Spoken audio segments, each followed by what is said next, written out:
You guys have completely changed my mind, and I've scrapped what would have been a very bad system for what almost all of you overwhelmingly recommended was the French cleat.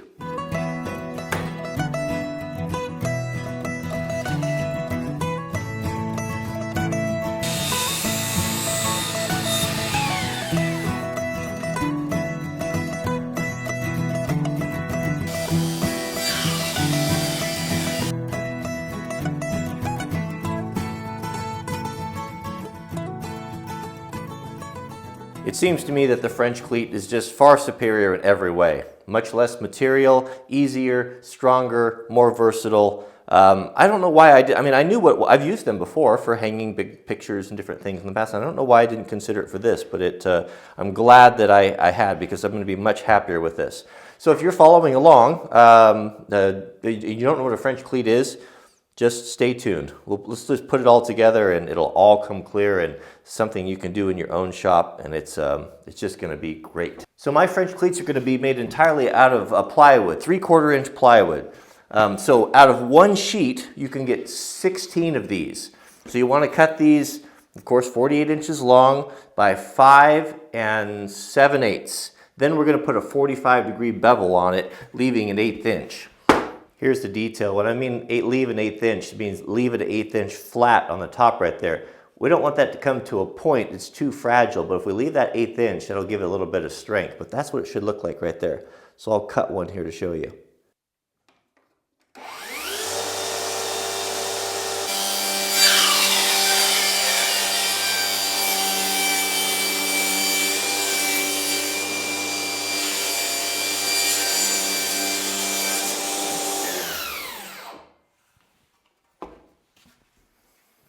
So I installed the first cleat right here. So this is at the level where all of the plugs are going to be. The nice thing about this cleat system here is that we can make anything we want. We can hang cabinets on it. We can make little frames for pegboards. It's so versatile.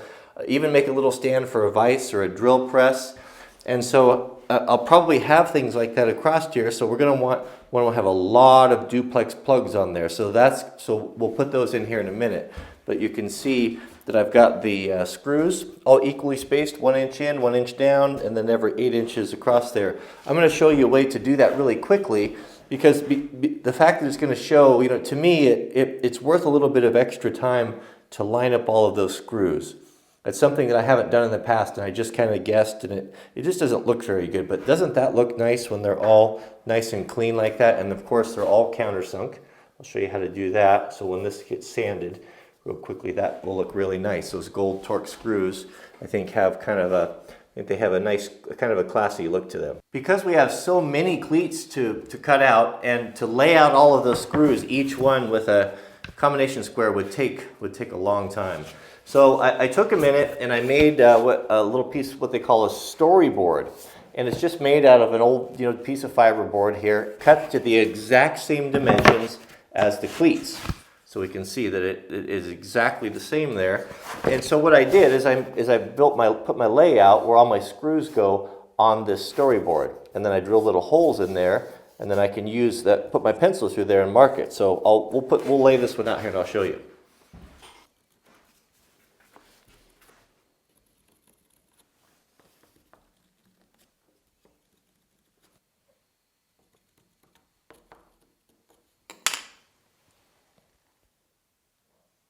Now if we did this right, when we take it off, we've got all of our marks.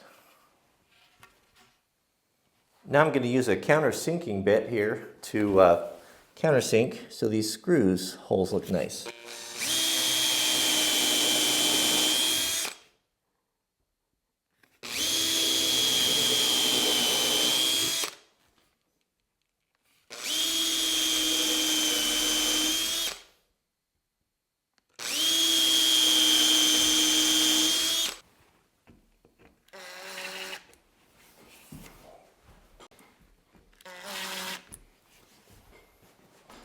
So I've drawn a line across, a horizontal line across there, perfect with the level.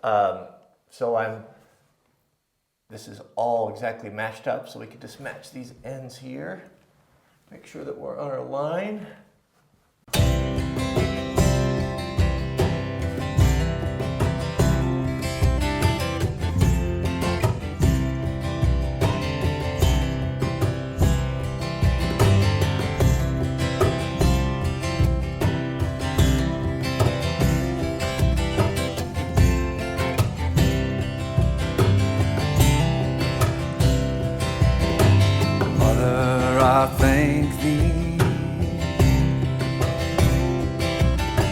Father, I praise thee.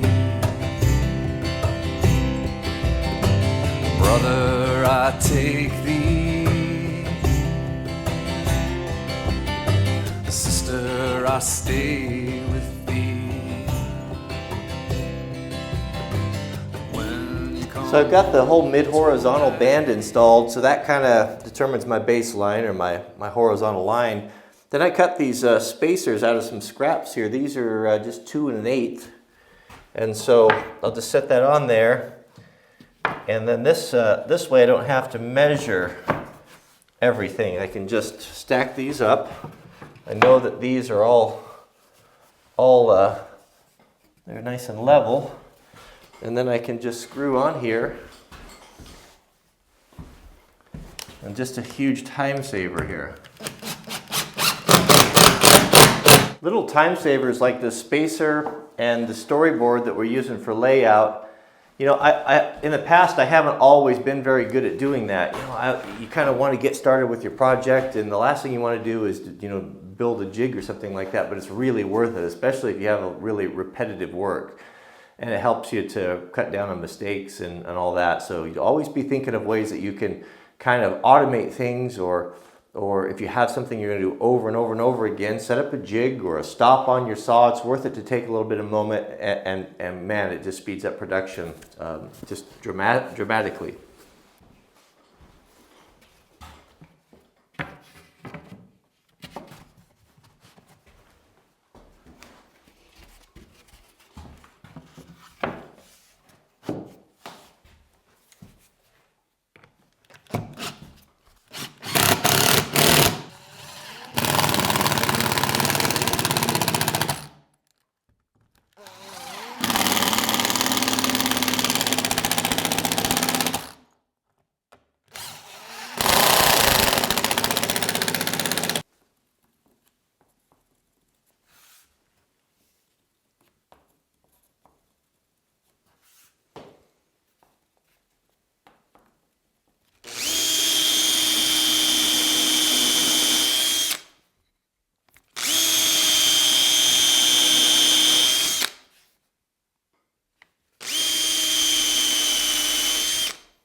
So it's as good a time as any to run the electrical. I want a lot of plugs on this wall because we'll have battery chargers and drill sharp, all types of little electrical stuff. It's nice not to have to plug and unplug things.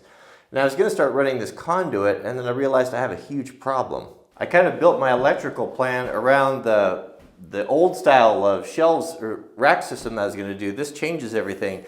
So I was just getting ready to start putting this all. I was going to do conduit across here and add a duplex plug here and have like 5 of them across there. But then I realized this conduit is essentially going to render the cleats, this particular cleat, unusable because it relies upon, your accessory's got to sit flat to that, so that's not going to work.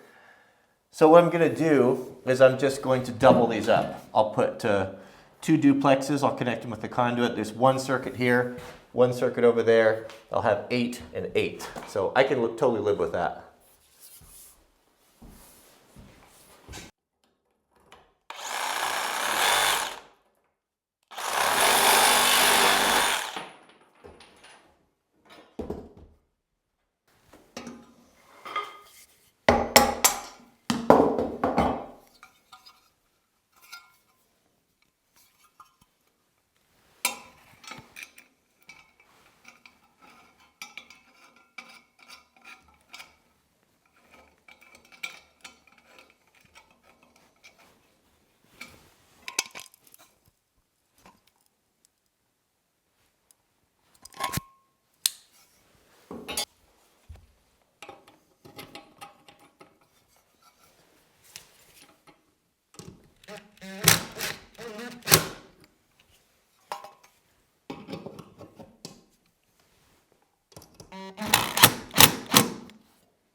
So that's probably it for now for the electrical on the west wall.